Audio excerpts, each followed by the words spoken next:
मीर अमन और बागो बहार से रिलेटेड ये दूसरी वीडियो है। इससे पहले भी एक वीडियो बनाई जा चुकी है जिसमें हमने बात की थी मीर अमन के बारे में, फिर उसके बाद उनके हालात ज़िंदगी के बारे में, फिर हमने देखा था फोर्ट विलियम कॉलेज के बारे में, और फिर बागो बहार से रिलेटेड कुछ देखा था। अभी इस वीडियो में हम बात करेंगे बागो बहार का असलूब। अगर आपने वो वीडियो नहीं देखी है तो उसको ज़रूर देख लें, और अगर आपको लगे ये वीडियो किसी और के लिए भी फ़ायदेमंद हो सकती है तो उनके साथ ज़रूर शेयर करें ताकि वो भी इससे फ़ायदा उठा सकें।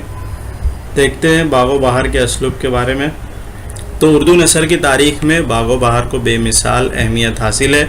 उर्दू में मुख्तसर अफसाने का जन्म तो बहुत बाद में हुआ, लेकिन बागो बहार में पहली बार अफसाने की हल्की सी झलक नज़र आती है। इसमें एक बादशाह और 4 दरवेश की कहानियाँ पेश की गई हैं जिन्हें तमहीद और ख़ात्मे के ज़रिए आपस में जोड़ दिया गया। इस तरह कहा जा सकता है कि ये एक दास्तान नहीं बल्कि 5 कहानियों का मजमुआ है। गोया ये उर्दू अफसाने की सुबह काज़िब है।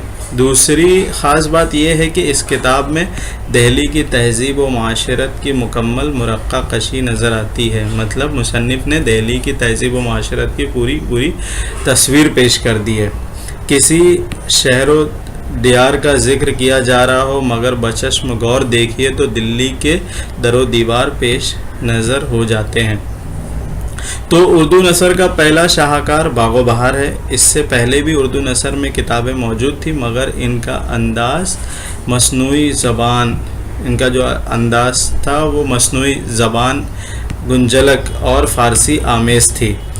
बागो बहार आसान, सादा और आम फहम ज़बान का पहला नमूना है। आगे चलकर उर्दू नसर ने जो राह इख्तियार की इसका पता इसी किताब ने दिया। गालिब ने अपना चिराग मीर अमन के चिराग से ही जलाया। इससे पहले भी हम बात कर चुके हैं। खुतूत गालिब की जो तर्ज है वो मीर अमन की बागो बहार से ही उन्होंने लिया है। मतलब ये कि मीर अमन ने जिस तरह की ज़बान इस्तेमाल की थी इसकी निखरी शक्ल में गालिब ने ख़त लिखे और सर सैयद की अमली नसर के लिए रास्ता हमवार किया। बागो बहार के असलूब में जो दूसरी चीज़ है वो बोल चाल की ज़बान, यानी जो तहरीरी ज़बान से अलग होती। कौन सी ज़बान? बोल चाल की ज़बान तहरीरी ज़बान से अलग होती, क्योंकि तहरीरी ज़बान में क़वायद की पाबंदी की जाती है, जुमले और फ़क़रे मुकम्मल होते हैं, रख रखाव का ज़्यादा ख्याल रखा जाता है। इन सब बातों से ज़रा तकल्लुफ़ और थोड़ा तसन्ना पैदा हो जाता है। बोल चाल की ज़बान में ये पाबंदियाँ नहीं होती हैं। बातों में चश्म अब्रों के इशारे भी बहुत काम करते हैं। चश्म अब्र मतलब आँख और आँख की पलकें, उसके इशारे भी बहुत काम करते हैं और बहुत से लफ्ज़ महजूफ़ हो जाते हैं, मतलब नहीं रहते हैं, निकाल दिए, अल्फाज नहीं भी होने से काम चल जाता है। फ़क़रे छोटे होते हैं और 2 फ़क़रों को जोड़ने वाले लफ्ज़ अक्सर खारिज कर दिए जाते हैं। इसकी मिसालें देखेंगे आगे। आसान लफ्ज़ों का इस्तेमाल ज़्यादा होता है। मीर अमन ने जो तरीक़े अपनाए इनकी तफसील मिसाल मुलाहिज़ा हो तो लफ्ज़ों की तकरार जैसे घर घर, मोहल्ले मोहल्ले और ताबे महल जैसे रोता धोता पकड़ धकड़ का इस्तेमाल किया गया है। मिसाल के तौर पर देखो, ये बागो बहार की मिसाल है।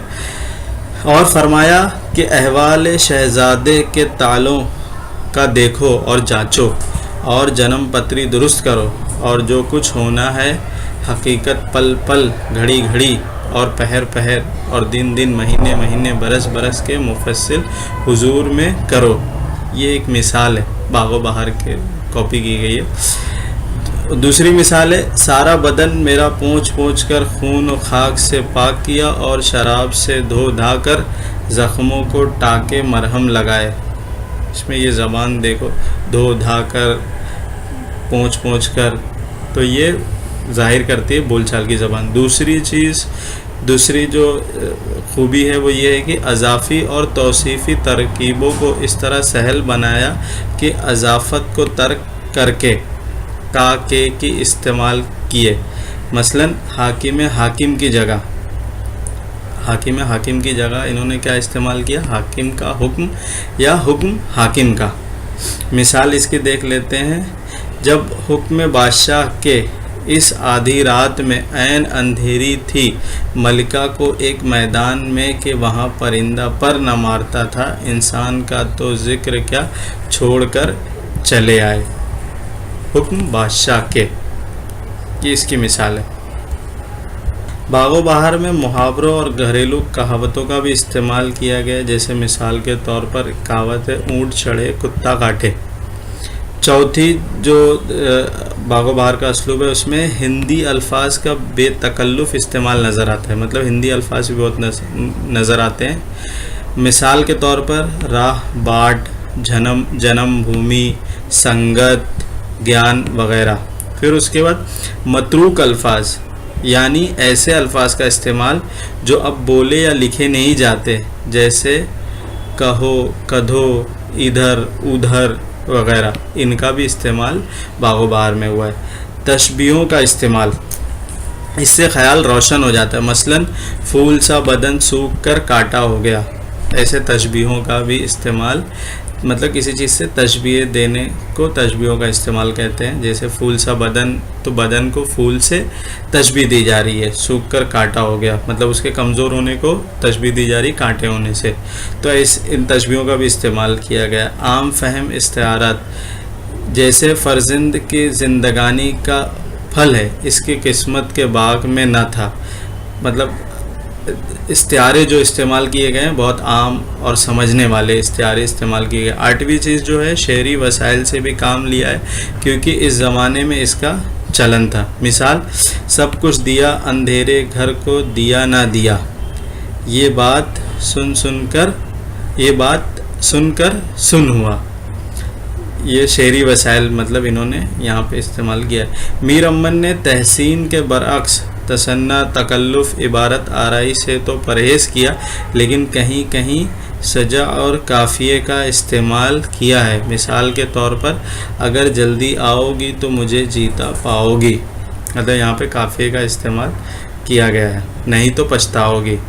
اگرچہ ہر طرح کا آرام تھا، ہر دن رات چلنے سے کام تھا. یہاں پہ بھی آرام، کام، تو اس طرح قافیے کا استعمال کیا گیا. پھر اس کے بعد تکلم کا انداز، بات چیت کا لب و لہجہ جو باغ و بہار کے اسلوب کی نمایاں خصوصیت ہے. گمان ہوتا ہے کہ کہانی پڑھ نہیں سن رہے ہوں. قصہ سنانے کے دوران کان دھر کے سننے کی فرمائش کرتے ہیں. اور اس کی مثالیں دیکھتے ہیں. سن اے جوان دانا، سن اے عزیز، اے پاشا، اے جوان مرد، اے جو داہنی طرف کھڑا ہے. مطلب اس طرح انہوں نے لکھا ہے کہ ایسا لگ رہا ہے کہ وہ لکھ نہیں رہے بلکہ کسی کو اپنی طرف مخاطب کر کے قصہ سنا رہے ہیں.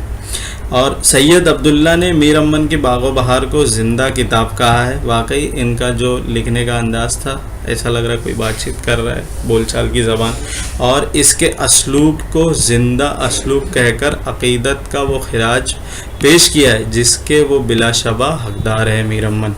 تو اس ویڈیو میں اتنا ہی. آگے ہم دوسری ٹاپک پہ بات کریں گے. اگر آپ کو یہ فائدہ مند لگے اور لگے کسی اور کے لیے بھی فائدہ مند ہو سکتی تو ان کے ساتھ ضرور شیئر کریں. اور اگر آپ کا کچھ فیڈ بیک ہے، آپ اس میں کچھ ایڈ کرنا چاہتے ہیں، کچھ کریکٹ کرنا چاہتے ہو تو اپنا فیڈ بیک کمنٹس میں ضرور دیں. یہ ویڈیو دیکھنے کے لیے آپ لوگوں کا شکریہ.